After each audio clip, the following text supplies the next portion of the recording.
మిత్ర లక్ష్మిలు పెళ్లిలో పక్కపక్కన కూర్చున్నారు. మళ్ళీ ఇన్నాళ్ల తర్వాత ఇప్పుడు హోమంలో కూర్చున్నారు కదండి.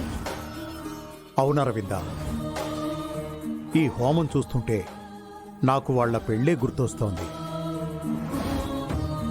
అక్క బావ హోమంలో కలిసి కూర్చోవడం పండగలా ఉంది కదా వివేక్. అవును జాను, త్వరలో మనం కూడా అలా పెళ్లి పీటల పైన పక్క పక్కన కూర్చుంటాం. ఇది చూడటానిక మనం గుడికొచ్చిందా ఆంటీ? మిత్ర పక్కన నేను కూర్చోవాలి కానీ ఆ లక్ష్మి కూర్చుంది. ఇది హోమే కదా, పెళ్లి కాదు కదా, వదిలేసే.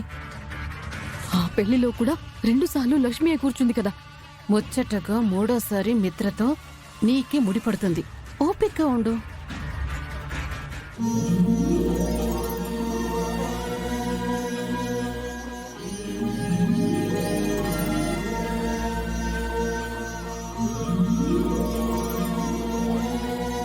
ఓం శాంతి శాంతి.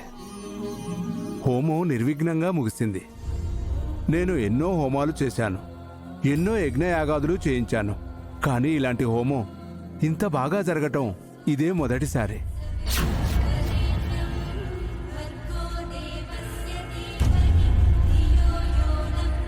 అంటే పిల్లలకి గండం తప్పినట్టేనా దీక్షితులు గారు?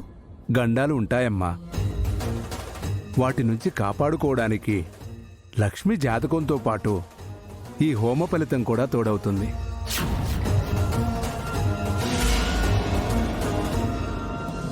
దేవుడి దయ వల్ల మిత్రకి పిల్లలకి ఏం కాకపోతే చాలు.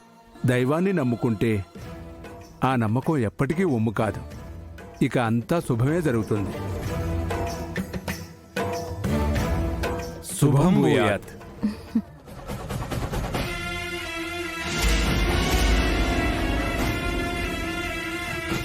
మిత్ర,